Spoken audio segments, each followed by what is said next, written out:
Drake just took the biggest L yet again, this time from a New York judge.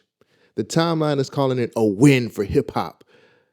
People are on the timeline flexing these documents like they running a victory lap, and it looks pretty pathetic. But does Drake's L really mean a real win for hip hop? Let's talk about it. The STEM Society. What's going on, people? My name is Cole Jackson. This is the STEM Society, and we're back for episode 125. We are live. Thank you for joining me. If you like what I do, because what I do is not very easy, make sure you guys subscribe to the channel. Make sure you guys let people know that you love this, like, share, do all of the cool things, and make sure you give me comments. I love to have conversations down below to be able to tell if you guys really enjoy what I'm doing or if you're not enjoying what I'm doing. But I'd love to have a conversation with you. So the biggest story of the week, what everybody's been talking about so far, and it just happened on Thursday, Drake versus UMG, case closed. It's dismissed. How do we feel about this? Where are we going to go with this? On Thursday, Judge Jeanette Vargas officially shut down the Drake versus UMG lawsuit, deemed the Not Like Us lawsuit. I'm not playing. That's what everybody, all the big headlines are calling it. Now, I've often said this and people still don't believe it, but Drake wasn't suing Kendrick Lamar directly. He was going after the label. He was going after UMG, saying that UMG was promoting and monetizing this song that called him a PDF, knowing that those claims were false. In the briefing that I read, it looks like Judge Vargas didn't waste any time or didn't waste any words in her decision. She just straight up said the alleged defamatory statements in Not Like Us are non-actionable opinion. Basically saying in the eyes of the law, a diss track is just that, a diss track. It's just like sitting at the table talking bad about each other's mama. We're just saying words to each other, and that's not going to be defamation at all, which I understand. I think a lot of people looked at this more heavier than what it is. I know I looked at it from a standpoint of really just trying to gain leverage over UMG. That was my looking at it. I never expected this to go as far as it did, especially with contracts, especially with digging deep into the lyrics. A lot of what happened on this lawsuit was some nasty work, especially with some of the stuff that Drake's team was asking for. Drake's legal team came in and they said UMG crossed the line. They said they intentionally published and pushed a song that is going to damage his reputation, but the judge didn't buy it. And I think a lot of people in hip hop felt the same way. I was one of those people who didn't look at it from that point of view. I really looked at it as UMG leveraging themselves to go ahead and out contract or out business Drake in this whole thing. And now I got egg on my face. I'm not going to sit up here and act like I didn't look at this from a standpoint of business, because that's what I did. But I guess I look stupid now because I was really rooting for something bigger than this, bigger than what happened, like this dismissal, to happen. I wanted UMG to feel some type of pain or feel like they really were doing some nasty shit, because it happens in the music business. No matter what you people think as far as what your favorite talking heads are saying, UMG is not a great company and the music business is nasty work, regardless. So as I dig deeper into the paperwork or the case files, the judge did say that the Drake and Kendrick beef was one of the most infamous rap battles in history. She said that the average listener wouldn't take those lyrics as facts. They'd listen to them as art, hyperbole, performance. The language, it's just the language of battle rap. A lot of us who know hip hop know this. A lot of us who've listened to hip hop for so long understand how battle rap works, especially battle rap heads that I talk to on a regular basis. We know what that sounds like, and it sounds real nasty. So she did her homework. She understood the assignment. She got the gist of what a back and forth sounds like in hip hop. And I can't blame the judge. When you're going over a case like this, you gotta do the science, like the niggas on JBP be saying. You gotta get the science, do the science. One of the major points on here that a lot of people still point at and speculate about is how UMG manipulated the song's success, accusing them of using bots, pay-for-play schemes, and even using the streamers or influencers as people to inflate the numbers on Not Like Us. The judge came back and said a lot of this stuff is speculative, meaning that there's no facts or circumstances that can prove that was even a thing. Drake was using streaming numbers as evidence to show the success of the song, and that just didn't really work well in his favor on his legal team side. That has been the biggest argument for a lot of Drake fans who have been talking about this case for a long time, who continue to say, well, if he didn't get bots, why is he not the most listened to person now in 2025, and so on and so forth. And what more can I say? The bot thing happens for a lot of artists. The pay for play stuff, well, we already know about the lawsuit going on in radio right now in New York. So the pay for play stuff is a real thing. Did it happen with Not Like Us? I personally don't think so. Y'all didn't know that Kendrick used bots? No, and I didn't thought care. that this was just the first time miraculously that a Drake record ever had more dislikes than likes, or you didn't know that that was bots? There's not a lot of shit you can really do to stop a slap. It is a slap. It is a hit. There's no ifs, ands, or buts about it. Not Like Us is a great song. You can't take nothing away from it. So I understand where the judge was coming from when he said a lot of this stuff that Drake's team was saying is speculative. Now, does that mean that record labels don't use it, or if record labels use it to their advantage for certain artists? Yes, it happens. Was it for that particular song? I don't think so. I don't think so. And I think the reason why I can't agree with what Drake's team's saying is because a lot of y'all niggas on the timeline and on social media use that so much now that it's just like, now instead of it being viable, it's a cop-out. It's just something that just doesn't make a lot of sense. So I see where the judge was coming from when they said it's very speculative. The judge also went on to say kind of the same thing I just got finished saying. Unreliable online commentary like fan posts, YouTube comments, and random tweets are just not actual proof. And they try to use a lot of that stuff to their advantage. Remember when they went back and was talking about the streamers? Remember when Drake's team went back and just started pulling all of these different things that was said on podcasts and stuff like that? Like, I guess it makes sense. You can't use those things as evidence to be able to help your case against a major company like UMG. So, I mean, yeah. I think Drake's team went really, really hard for what they believed in and what they thought was going to help them in the end. But at the end of the day, it just looks like it failed, and it just fell on their face. One more thing that stood out the most for me too was the fact that when they talked about UMG deceiving consumers by promoting the song, the court said that Drake never really explained how fans were misled or harmed. So they had to throw that claim out.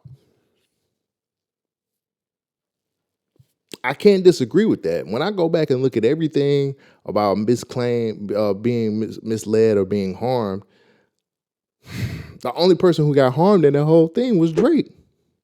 He was the one that name got drugged through the mud, not the fans. So I guess that really means that like none of this shit is relevant, or everything was a miss throughout this whole time. And maybe a lot of people looked at it at one way because they liked one person and they didn't like the other person. But a lot of what the judge said in this dismissal just made sense. It looks like she sat down and she understood everything when it came to hip hop, when it came to music, so on and so forth.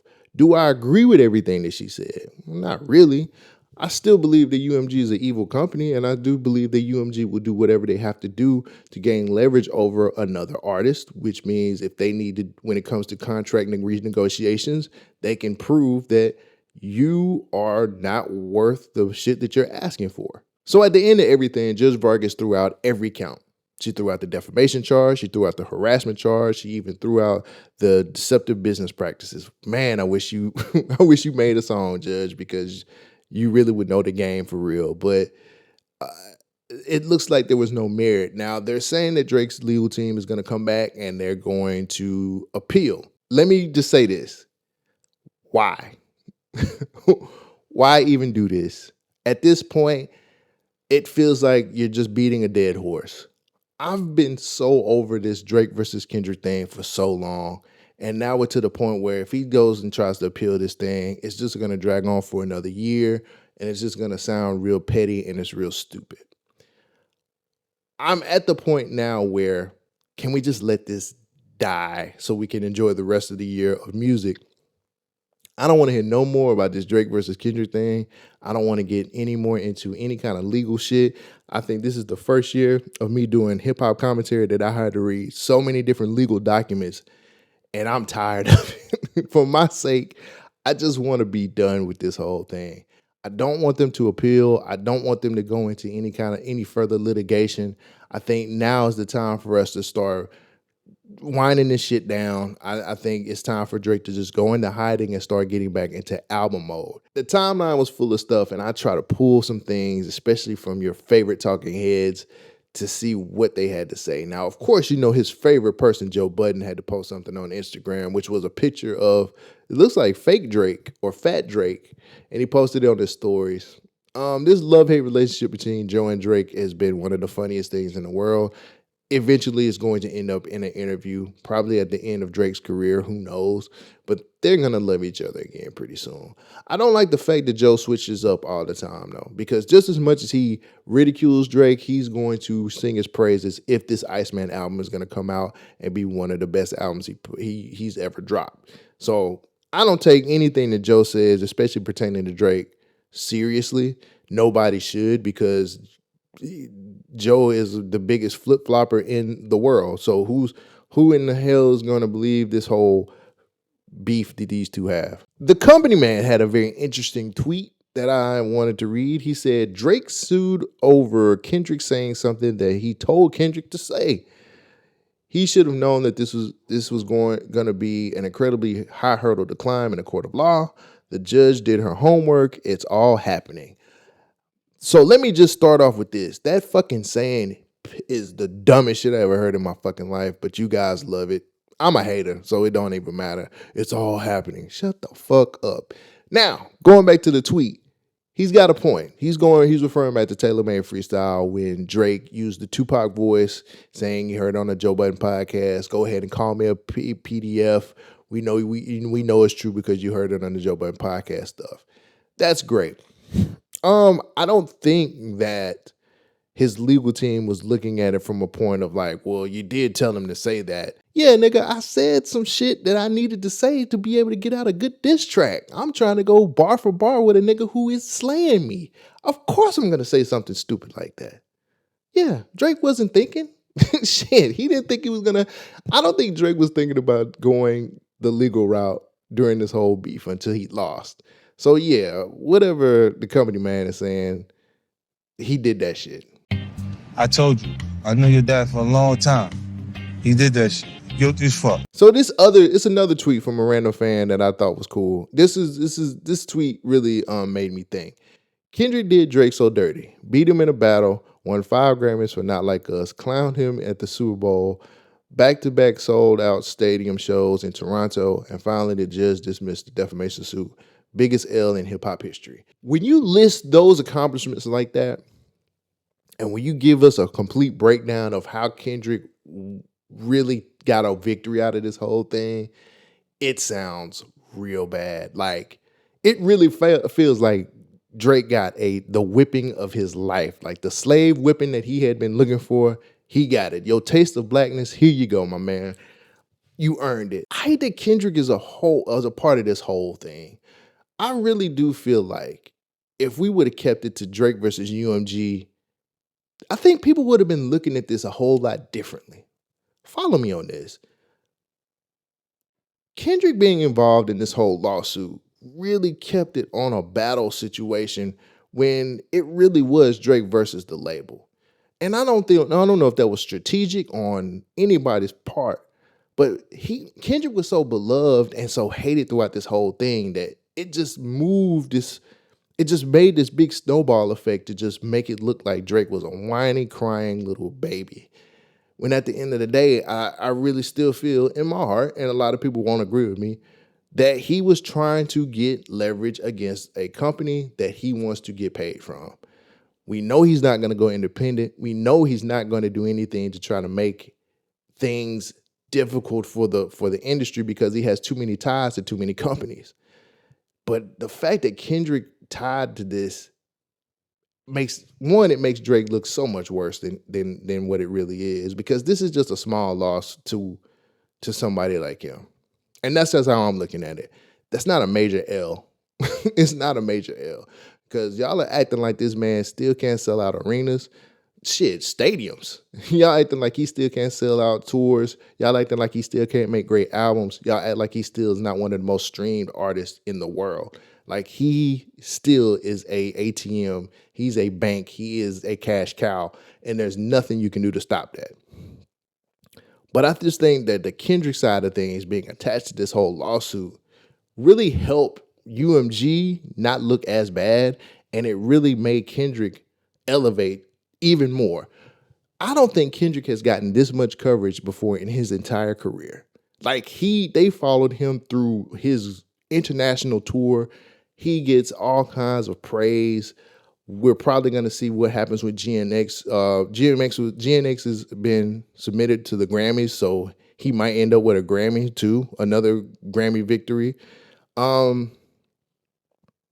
It lightened the perspective, or it lightened the look of how UMG looks as a company. With Not Like Us being connected to this whole lawsuit, it really just made Kendrick look like this megastar, and it really made Drake look like the villain. And UMG gets to sneak behind the back door and just slide out of here like the snakes that they are. After I read this dismissal, after I read everything, after the lawsuit gets thrown out, I had questions. I actually tweeted my questions, but I had a lot of questions. What does the relationship between Drake and UMG look like now? Does Drake still make an album under the UMG label? I mean, I don't think he has a choice because I think he's still connected to that label. He still has a deal that's signed. What does this new renegotiation look like as well? Because at the end of the day, he still has to renegotiate his contract. Do we get a good Drake album? If he's still under UMG, are we going to get a mediocre album like we've been getting for the last 3 albums ever since CLB? What's going to happen with all of these things currently with Drake? Because Iceman he's led up to Iceman being one of his better releases. Whether you like the music, whether you like the streams that he's been doing, whether you like any of the stuff that he's been promoting throughout the time for the rollout to drop Iceman, it looks like it's going to be one of those albums where he's going to give us something personal, his perspective about the beef. What happens after this? Where do we go? Like, I think there's a few questions sitting around here that need some answers. And I guess we'll get those answers when the album actually drops. If it drops this year, do we get Iceman this year? A lot of stuff that's going on between Drake and UMG needs to be solved, because if they can't figure none of this shit out, we might not even get a Iceman album this year. And if we do get an Iceman album, I'm pretty sure it's going to be subpar so he can finish up whatever he owes to UMG. Those are the real things that we need to be asking. That's the real situation right now, not the Kendrick Lamar shit. Kendrick's good. He's good for the rest of his career. This has made him such a bigger star than what he already was. Really did. So now what do we do? That's the biggest thing too. So those are some questions there. And then one thing that I actually overheard on Joe Budden's podcast that I wanted to actually go talk about as well. Drake's legacy. What is his legacy after this? I don't think it takes away from his legacy at all. I think Drake is going to be good. When everything is all said and done, I think this is going to be just the only bad chapter in a huge book of his career. It's like Batman. You either die a hero, you live long enough to see yourself be the villain. And that's exactly what just happened here. This is the chapter where he's the villain now. Is it going to take away from what he's done in his past? No, the catalog is going to be there, bro. The catalog is always going to be solid. Y'all can say what y'all want to about this man right now, but Drake has a solid catalog that he can fall back on no matter what. I know he doesn't own it currently, but at the end of the day, he's still Drake, bro. Let's stop thinking that this man can't make great music. Let's stop thinking this man can't sell out tours. Let's stop thinking that this man can't do what he's always been doing. The fact that people is questioning his legacy after this is surprising to me as well, because he's still top of the top. And even if he takes a hit in sales on Iceman, then what? He comes back around with something else that's going to be 10 times better, or he does a collab album with somebody, another one of your favorite artists, and then we're good. Like, it's not going to take much to erase this stain, bruh. Again, this is just one of those small chapters in a bigger book. It's like when LeBron went to the Heat, and he was the mask, he was the villain, the Black Mask LeBron. This is the same thing. This is the same thing, bro. I think people are over-exaggerating how bad this is to Drake. I think that everybody in their career is going to take an L, even the greats. All greats take an L, no matter what. And I just really feel like Drake has done enough in his career to say, hey, at least I tried. At least I went up against one of the bigger niggas, or one of the niggas who I thought I was sunning, and he beat me. You cut the champ's face. Congratulations. You got the belt. Now what you going to do with it? Because I'm ready to see what's going to happen with Kendrick, and what do we get now, since he's the guy. He's the head of hip-hop. He's the top of the top now. I want to see how that happens, what goes on with that. I'm going to close it out and say this. No matter what the hip-hop talking heads are going to say, no matter what Charlamagne, Joe Budden, Company Man, whoever the fuck y'all love, academics, no matter what they say, Drake is still Drake.